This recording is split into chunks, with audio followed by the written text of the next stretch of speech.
ನಮಗೆ ಜರ್ದೋಸಿ ಸ್ಟಿಚ್ ಅಂದರೆ ತುಂಬ ಕಷ್ಟ. ಬಿಗಿನರ್ಸಿಗಂತೂ ಜರ್ದೋಸಿ ಅಂದರೆ ದೊಡ್ಡ ಬಂಡೆಕಲ್ಲು ತಲೆಯಲ್ಲಿಟ್ಟಾಗೆ ಆಗುತ್ತೆ. ನಮಗೆ ಜರ್ದೋಸಿ ಸ್ಟಿಚಿಂಗ್ ಯಾವುದಾದ್ರೂ ಬ್ಲೌಸ್ ಡಿಸೈನ್ ಬಂತು ಅಂದರೆ ಇದೇ ರೀತಿ ನನಗೂ ಈಗ ತುಂಬ ಜನಕ್ಕೆ ಅದೇ ರೀತಿ ಅಂದರೆ ನಂದು ಕ್ಲಾಸಿದ್ದು ಸ್ಟೂಡೆಂಟ್ ಹೇಳ್ತಾರೆ ಜರ್ದೋಸಿ ತುಂಬ ಕಷ್ಟ ಮ್ಯಾಮ್, ಕಷ್ಟ, ನೀವು ಹೇಗೆ ಮಾಡ್ತೀರಾ ಡಿಸೈನ್ ಅಂತ.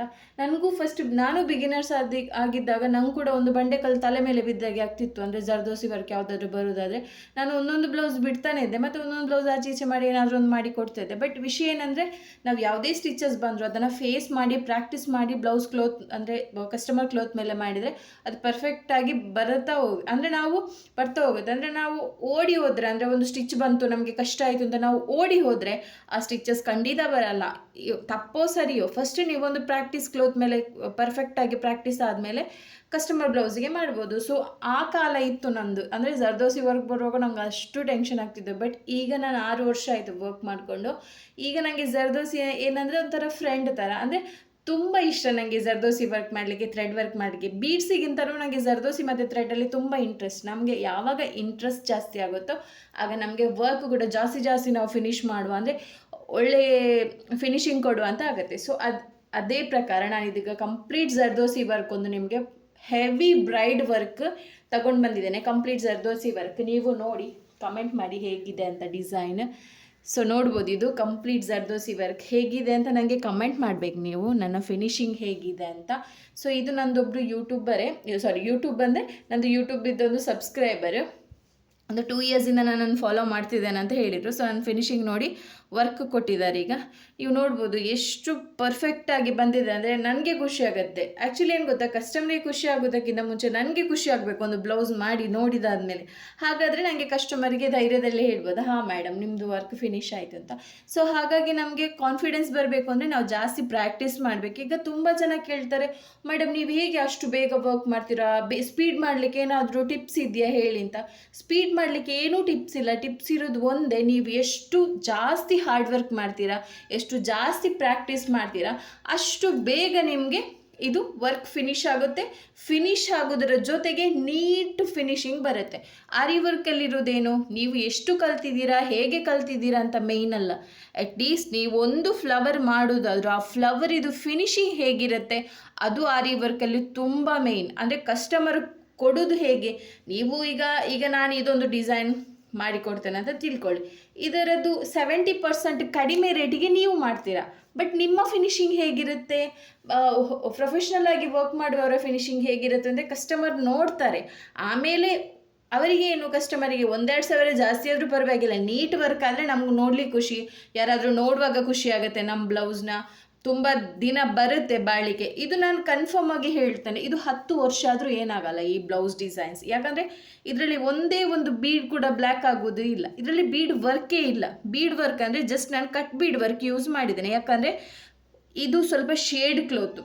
ಸೊ ಹಾಗಾಗಿ ನಾವು ಸ್ವಲ್ಪ ಶೈನ್ ವರ್ಕ್ ಬೇಕಾಗುವ ಕಾರಣ ನಾನು ಹೈ ಕ್ವಾಲಿಟಿದು ಕಟ್ ಬೀಡ್ ವರ್ಕ್, ಕಟ್ದಾಣ ಬೀಡ್ ಅಂತ ಹೇಳ್ತಾರಲ್ಲ ಅದನ್ನು ಯೂಸ್ ಮಾಡಿದ್ದೀನಿ. ನೀವು ನೋಡ್ಬೋದು ಬ್ಲೌಸ್ ಕೂಡ ಫುಲ್ ಶೈನ್ ಇದೆ. ಇದಕ್ಕೆ ನಾರ್ಮಲ್ ಆಗಿ ನಾವು ಈ ನಾರ್ಮಲ್ ವರ್ಕ್ ಮಾಡಿದರೆ ಕಾಣಲ್ಲ. ಯಾಕಂದರೆ ಇದು ಶೈನ್ ಕ್ಲೋತ್ ಇರುವ ಕಾರಣ ಸ್ವಲ್ಪ ನಾವು ನಮ್ಮದೇ ಓನ್ ಆಗಿ ಸ್ವಲ್ಪ ಡಿಫ್ರೆಂಟಾಗಿ ಮಾಡಬೇಕು, ಆಯಿತಾ.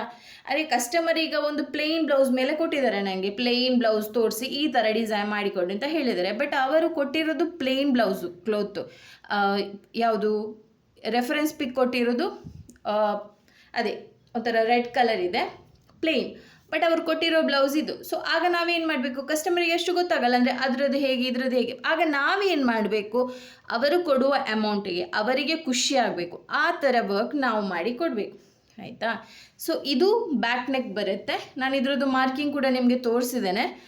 ಫುಲ್ ಇಲ್ಲಿ ಟೆಂಪಲ್ ಶೇಪ್ ಬರುತ್ತೆ. ಬಟ್ ಇದೀಗ ನಾನು ಹ್ಯಾಂಗಿಂಗ್ ಬೀಡ್ ಹಾಕಿದ್ದೇನೆ, ಆಯಿತಾ.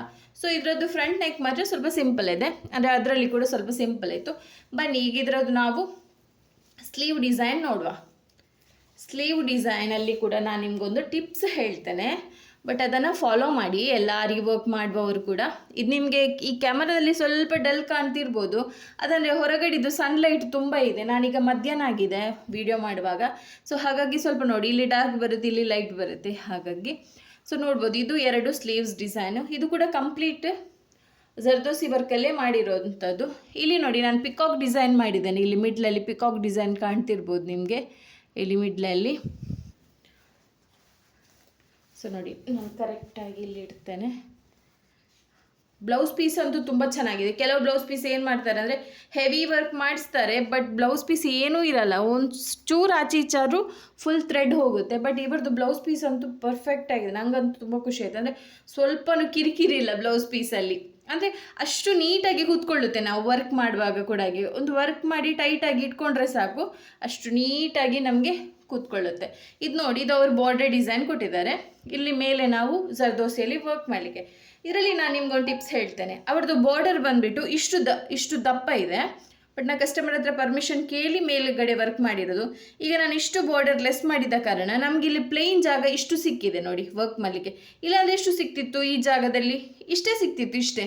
ಅದರಲ್ಲಿ ಯಾವುದು ವರ್ಕ್ ಮಾಡಲಿಕ್ಕೆ ಆಗಲ್ಲ ನಮಗೆ. ಸೊ ಹಾಗಾಗಿ ಏನು ಮಾಡಬೇಕು, ಫಸ್ಟ್ ನಾವು ಬ್ಲೌಸ್ ಪೀಸನ್ನು ಕರೆಕ್ಟ್ ನೋಡ್ಕೊಳ್ಬೇಕು. ಆಮೇಲೆ ಈ ಥರ ಬರುತ್ತೆ ಅಂತ ಕಸ್ಟಮರಿಗೆ ಹೇಳಿದರೆ ಅವರು ಖುಷಿ ಆಗ್ತಾರೆ, ಓಕೆ ಮಾಡಿ. ಅವರಿಗೆ ಅಂದರೆ ಬ್ಲೌಸ್ ಪೀಸಿಗಿಂತಲೂ ಅವರಿಗೆ ವರ್ಕ್ ಚೆನ್ನಾಗಾದರೆ ಆ ಬ್ಲೌಸ್ ಪೀಸಿಗೆ ಒಂದು ಖುಷಿ, ಅಂದರೆ ಬ್ಲೌಸ್ ಪೀಸಿಗೆ ಒಂದು ನೋಡಲಿಕ್ಕೆ ಲುಕ್ ಇರುತ್ತಲ್ಲ ಫಂಕ್ಷನಿಗೆಲ್ಲ ಹಾಕುವಾಗ. ಸೊ ಹಾಗಾಗಿ ಇದು ಅದರದ್ದು ಸ್ಲೀವ್ ಡಿಸೈನ್ ಬರುತ್ತೆ. ಸ್ಲೀವಲ್ಲಿ 2 ಪಿಕಾಕ್ ಡಿಸೈನ್ ಮಾಡಿ ನಾನು ಕಂಪ್ಲೀಟಾಗಿ ಜರ್ದೋಸಿ ವರ್ಕಲ್ಲಿ ಮಾಡಿದ್ದೇನೆ. ಮತ್ತು ಇದರದ್ದು ವರ್ಕಲ್ಲಿ ಸ್ಪೆಷಾಲಿಟಿ ಏನಂದರೆ, ನಾರ್ಮಲ್ ಆಗಿ ಏನಂದರೆ ನಮಗೆ ಒಂದು ಝರಿ ಥ್ರೆಡ್, ಅಂದರೆ ಅದು ದೊಡ್ಡ ರೀಲ್ ಝರಿ ಥ್ರೆಡ್ ನನಗೆ ಒಂದು 5-6 ಬ್ಲೌಸಿಗಾದರೂ ಬರುತ್ತೆ. ಬಟ್ ಈ ಒಂದು ಫುಲ್ ಬ್ಲೌಸ್ ಡಿಸೈನ್ಗೆ ನನಗೆ ಒಂದು ದೊಡ್ಡ ರೀಲ್ ಝರಿ ಥ್ರೆಡ್ಗೆ ಹೋಗಿದೆ. ಯಾಕಂದರೆ ಕಂಪ್ಲೀಟು ಒಂದೊಂದು ಲೀಫಿನ ಔಟ್ಸೈಡಲ್ಲೂ ನಾನು ಅದಕ್ಕೆ ಔಟರ್ ಲೈನ್ ಚೈನ್ ಸ್ಟಿಚ್ ಕೊಟ್ಟಿದ್ದೇನೆ. ಯಾಕಂದರೆ ಇದೊಂದು ಶೇಡ್ ಕ್ಲೋತು. ಪ್ಲಸ್ ನಾವು ಜರ್ದೋಸಿ ವರ್ಕ್ ಮಾಡುವಾಗ ನಾವು ಲೀಫ್ ಡಿಸೈನಿಗೆ ಔಟರ್ ಲೈನ್ ಕೊಡಲೇಬೇಕು. ಯಾವುದೇ ಡಿಸೈನ್ ಮಾಡಿ ನೀವು ಔಟರ್ ಲೈನ್ ಕೊಡಲೇಬೇಕು. ಥ್ರೆಡ್ ವರ್ಕಿಗೆ ಮತ್ತು ಜರ್ದೋಸಿ ವರ್ಕಿಗೆ ನೀವು ಔಟರ್ ಲೈನ್ ಕೊಟ್ಟು ಡಿಸೈನ್ ಮಾಡಿದರೆ ಮಾತ್ರ ನೀಟಾಗಿ ಕಾಣುತ್ತೆ, ಇಲ್ಲಾಂದರೆ ಕಾಣಲ್ಲ. ಅದಕ್ಕಾಗಿ ಪರ್ಫೆಕ್ಟಾಗಿ ಒಂದು ಪ್ರೊಫೆಷ್ನಲ್ ರೀತಿಯಲ್ಲಿ ವರ್ಕ್ ಕಾಣಬೇಕು ಅಂದರೆ, ಇಷ್ಟು ನೀಟಾಗಿ ಫಿನಿಶಿಂಗ್ ಬರಬೇಕು ಅಂದರೆ, ನಾವು ಮಾಡುವಾಗ ಕೂಡ ಒಂದೊಂದು ಸ್ಟಿಚಸ್ನ ಬಗ್ಗೆ ಕೂಡ ನಾವು ಅಷ್ಟು ಕೇರ್ಫುಲ್ ಆಗಿರಬೇಕು. ಯಾಕಂದರೆ ಒಂದ್ಸಲ ವರ್ಕ್ ಮಾಡಿದಾದಮೇಲೆ ನಮಗೆ ತೆಗಿಲಿಕ್ಕಾಗಲ್ಲ, ಒಂದು ತೆಗೆಯುವಾಗ ಬ್ಲೌಸ್ ಹಾಳಾಗುತ್ತೆ, ಆಯಿತಾ. ಸೊ ಇದರದ್ದು ನಾನೀಗ ನಿಮಗೆ ಎಷ್ಟು ಟೈಮ್ ಹಿಡಿದಿದ್ದೇನೆ ಅಂತ ಹೇಳ್ತೇನೆ. ಆ್ಯಕ್ಚುಲಿ ನಾನೀಗ ಡೇ ಆ್ಯಂಡ್ ನೈಟ್ ಕೂತ್ಕೊಂಡ್ರೆ ಇದೊಂದು 3 ಡೇಸಲ್ಲಿ ಮುಗೀತಿತ್ತು ನನಗೆ zardozi work, full zardozi work.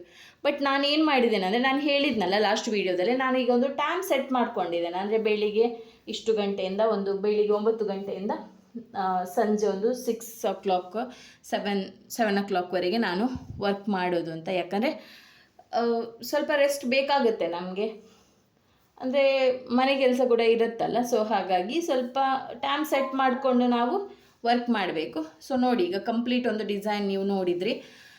So ಇದರದ್ದು ಒಂದು ನಾನು 20th ಸ್ಟಾರ್ಟ್ ಮಾಡಿದ್ದೇನೆ ವರ್ಕ್. 25 ಈಗ ಅಂದರೆ ಮಧ್ಯಾಹ್ನ ಆಗುವಾಗ ಮುಗ್ದಿದೆ. ಬಟ್ ಕಸ್ಟಮರಿಗೆ ಸ್ವಲ್ಪ ನನಗೆ ಈ ಮಂತ್ ಫೆಬ್ರವರಿಯಲ್ಲಿ 28 ಇರೋದು ಅಂತ ನೆನಪೇ ಇರಲಿಲ್ಲ. ನಾನದು 31 ಉಂಟು ಅಂತೆಲ್ಲ ಮಾಡ್ತಾಯಿದ್ದೆ, ಬಟ್ ಅವರಿಗೆ ಸ್ಟಿಚ್ ಮಾಡಿ ಕೂಡ ಕೊಡಬೇಕು ನಾನೀಗ. ಸೊ ಕಸ್ಟಮರ್ ಹತ್ರ ರಿಕ್ವೆಸ್ಟ್ ಮಾಡ್ಕೊಂಡಿದ್ದೇನೆ, ಅವರು ಕೂಡ ಓಕೆ ಅಂತ ಹೇಳಿದ್ದಾರೆ ನನಗೆ. ಅವರಿಗೆ ಈಗ ಒಂದು 2-3 ಅಂದರೆ ನೆಕ್ಸ್ಟ್ ಮಂತ್ March 3 ಒಳಗಡೆ ನನಗೆ ಅವರಿಗೆ ಸೆಂಡ್ ಮಾಡಬೇಕು, ಫಂಕ್ಷನ್ ಇದೆ ಅವರಿಗೆ. ಸೊ ಹಾಗಾಗಿ ವರ್ಕಿಗೆ ಒಂದು ನನಗೆ 5 days ಹಿಡಿಯಿತು. ಈ ವರ್ಕಿಗೆ ಜರ್ದೋಸಿ ವರ್ಕ್ ಆದರೆ ನನಗೆ ಸ್ವಲ್ಪ ಟೈಮ್ ಹಿಡಿಯುತ್ತೆ. ಬೀಡ್ ವರ್ಕ್ ಆದರೆ ನಾನು 1 day ಅಲ್ಲಿ ಮಾಡಿ ಮುಗಿಸ್ತೇನೆ. ಇಂಥ ವರ್ಕ್ ಈ ಟೈಪ್ ಇದು ಬೀಡಲ್ಲಿ ಆದರೆ 2 days ನಾನು ಮುಗಿಸ್ತೇನೆ. ಯಾಕಂದರೆ ಬೀಡ್ ವರ್ಕ್ ನಮ್ಗೆ ಫಾಸ್ಟ್ ಆಗುತ್ತೆ. ಯಾಕಂದರೆ ಜರ್ದೋಸಿ ನಾನು ಒಂದೊಂದು ತೆಗೆದು ಸ್ಟಿಚ್ ಮಾಡಬೇಕು. ಪ್ಲಸ್ ಎಲ್ಲದಕ್ಕೂ ನಾನು ಔಟರ್ ಲೈನ್ ಕೊಟ್ಟಿದ್ದೇನೆ. ಆದ ಕಾರಣ ಇಂಥ ಶೇಡ್ ಕ್ಲೋತಲ್ಲಿ ಕೂಡ ನಿಮಗೆ ಈ ವರ್ಕ್ ಇಷ್ಟು ಗ್ರ್ಯಾಂಡಾಗಿ ಕಾಣ್ತಿದೆ, ಇಲ್ಲದ್ರೆ ಕಾಣ್ತಿರಲಿಲ್ಲ, ಆಯಿತಾ. ಸೊ ಇದಕ್ಕೆ 5 days ತಗೊಂಡಿದ್ದೇನೆ. ಇದರದ್ದು ಚಾರ್ಜ್ 8,500 ತಗೊಂಡಿದ್ದೇನೆ. ಕಸ್ಟಮರ್ಗೆ ಓಕೆ ಆದಮೇಲೆ ನಾನು ಈ ವರ್ಕ್ ಸ್ಟಾರ್ಟ್ ಮಾಡಿದ್ದು. ಇದಕ್ಕೆ 8.5 ತಗೊಳ್ಬೋದು, ಅಥವಾ ಇದಕ್ಕಿಂತ ಜಾಸ್ತಿ ತಗೊಳ್ಬೋದು. 10ವರೆಗೆ ತಗೊಳ್ತಾರೆ. ಔಟ್ಸೈಡ್ ಗೊತ್ತಿಲ್ಲ ನನಗೆ, 15ವರೆಗೂ ತಗೊಳ್ಬೋದು. ಯಾಕಂದರೆ ಜರ್ದೋಸಿ ಈಗ ಟ್ರೆಂಡಿಂಗಲ್ಲಿರುವ ಡಿಸೈನ್, ಪ್ಲಸ್ ಫಿನಿಶಿಂಗ್ ಕೂಡ ಹಾಗೆ ನಾವೆಲ್ಲದಕ್ಕೆ ಔಟರ್ ಲೈನ್ ಕೊಟ್ಟಿದ್ದೇವೆ. ಈ ಶೇಡಲ್ಲೂ ಕೂಡ ಈ ವರ್ಕ್ ಇಷ್ಟು ಹೈಲೈಟ್ ಆಗಬೇಕಂದ್ರೆ ನನ್ನ ವರ್ಕ್ ಹಾರ್ಡ್ ವರ್ಕ್ ಕೂಡ ಅಷ್ಟೇ ಇದೆ. ಇದರಲ್ಲಿ ನೋಡ್ಬೋದು ನೀವು ನನ್ನ ಹಾರ್ಡ್ ವರ್ಕ್. ಸೊ ಯಾರಿಗಾದರೂ ನಿಮಗೆ ಒಂದು ನಾವು ಕೂಡ ಪ್ರೊಫೆಷ್ನಲ್ ಥರ ಕಲಿಬೇಕು, ಆರಿ ವರ್ಕ್ ಕಲಿಬೇಕು ಅಂದರೆ ನಾನು ಡಿಸ್ಕ್ರಿಪ್ಷನಲ್ಲಿ ನನ್ನ ನಂಬರ್ ಕೊಟ್ಟಿರ್ತೇನೆ, ಅದಕ್ಕೆ ಕಾಲ್ ಅಥವಾ ಮೆಸೇಜ್ ಮಾಡಿ. ಲೈವ್ ಪ್ಲಸ್ ರೆಕಾರ್ಡೆಡ್ ಕ್ಲಾಸ್ ಇದೆ. ಇನ್ನು ನಾನು ಇಲ್ಲಿವರೆಗೆ ರೆಕಾರ್ಡೆಡ್ ಕ್ಲಾಸ್ ಮಾತ್ರ ಮಾಡ್ತಿದ್ದೆ. ಇನ್ನು ನಿಮಗೆ 3 days ಲೈವ್ 3 days ರೆಕಾರ್ಡೆಡ್ ಆ ರೀತಿ ಇರುತ್ತೆ. ಸೊ ನೀವು ಜಾಯಿನ್ ಆಗ್ಬೋದು. ನೀವು ಕೂಡ ಮನೆಯಿಂದಲೇ ಈ ಥರ ನೀವು ವರ್ಕ್ ನೀವು ನನ್ನ ಕ್ಲಾಸಲ್ಲಿ ಕಲಿತು ಫಸ್ಟ್ ಮಂತ್ ಕಲಿತು ಸೆಕೆಂಡ್ ಮಂತಲ್ಲಿ ಈ ಥರ ವರ್ಕ್ ಮಾಡ್ತೀರಾ ಅಂತ ನಾನು ನಿಮಗೆ ಭರವಸೆ ಕೊಡಲ್ಲ. ಯಾಕಂದರೆ ಇಂಥ ವರ್ಕ್ ಮಾಡಲಿಕ್ಕೆ ಕಡಿಮೆ ಅಂದರೆ 1 ಇಯರ್ ಪ್ರಾಕ್ಟೀಸ್ ಬೇಕಾಗುತ್ತೆ, ಆಯಿತಾ. ಸೊ ಸಿಂಪಲ್ ಮಾಡ್ಬೋದು, ಸೆಮಿ ಬ್ರೈಡಲ್ ಮಾಡ್ಬೋದು, ಬೀಡ್ ವರ್ಕ್, ಥ್ರೆಡ್ ವರ್ಕ್ ಎಲ್ಲ ಮಾಡ್ಬೋದು. ಜರ್ದೋಸಿ ನೀವು ಪ್ರಾಕ್ಟೀಸ್ ಹೇಗೆ ಮಾಡ್ತೀರಾ ಅದರ ಮೇಲೆ ಡಿಪೆಂಡ್, ನೀವು ಹೇಗೆ ವರ್ಕ್ ಮಾಡ್ತೀರಾ ಅಂತ, ಆಯಿತಾ. ಸೊ ನನ್ನ ಚಾನಲ್ನ ಯಾರೆಲ್ಲ ಹೊಸದಾಗಿ ನೋಡ್ತಿದ್ರೆ ಸಬ್ಸ್ಕ್ರೈಬ್ ಮಾಡ್ಕೊಳ್ಳಿ. ಆದಷ್ಟು ಬೇಗ ಇನ್ನು ಡೈಲಿ ಒಂದೊಂದು ನಿಮಗೆ ಡಿಸೈನ್ ಅಥವಾ 2 ಡೇಸಿಗೆ ಒಂದು ಡಿಸೈನ್ ಇದ್ದು ಬರುತ್ತೆ, ಯಾಕಂದರೆ ನನಗೆ ಅಷ್ಟು ಆರ್ಡರ್ ಬರ್ತಿದೆ.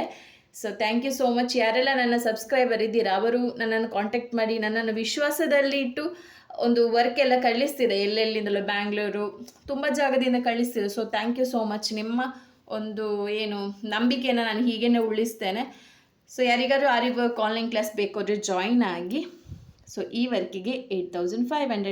ನೀವು ಕೂಡ ಇದೇ ರೀತಿ ಪ್ರೊಫೆಷ್ನಲ್ ಆಗಿ ವರ್ಕ್ ಮಾಡಬೇಕು, ಮನೆಯಿಂದಲೇ ನಾವು ಅರ್ನ್ ಮಾಡಬೇಕು ಅಂತ ನಾನು ಹೇಳಿಕೊಡೋದಲ್ಲ, ನೀವು ಕಲಿಯುವ ನಿಮಗೆ ಮನಸ್ಸಿತ್ತು ಅಂದರೆ ನೀವು ಜಾಯ್ನ್ ಆಗ್ಬೋದು. ಯಾಕಂದರೆ ನಾನು ಹೇಳಿದೆ ಇಷ್ಟು ಕಲಿಬೇಕು ಅಂತ ಹೇಳಿ ಹಣದ ಆಸೆಗೆ ಬಿದ್ದು ಜಾಯ್ನ್ ಆಗಬೇಡಿ. ನಾವು ಏನಾದರೂ ಲೈಫಲ್ಲಿ ಮಾಡಬೇಕು, ನಾವು ಕಂಟಿನ್ಯೂಸ್ ಹಾರ್ಡ್ ವರ್ಕ್ ಮಾಡಬೇಕು, ನಾವು ಕಂಟಿನ್ಯೂಸ್ ಪ್ರಾಕ್ಟೀಸ್ ಮಾಡಬೇಕು, ಏನಾದರೂ ಒಂದು ನಮ್ಮ ಹೆಸರಲ್ಲಿ ಏನಾದರೂ ಒಂದು ಬಿಸ್ನೆಸ್ ಸ್ಟಾರ್ಟ್ ಮಾಡಬೇಕು ಅಂತ ಇದ್ದರೆ ಮಾತ್ರ ಜಾಯ್ನ್ ಆಗಿ.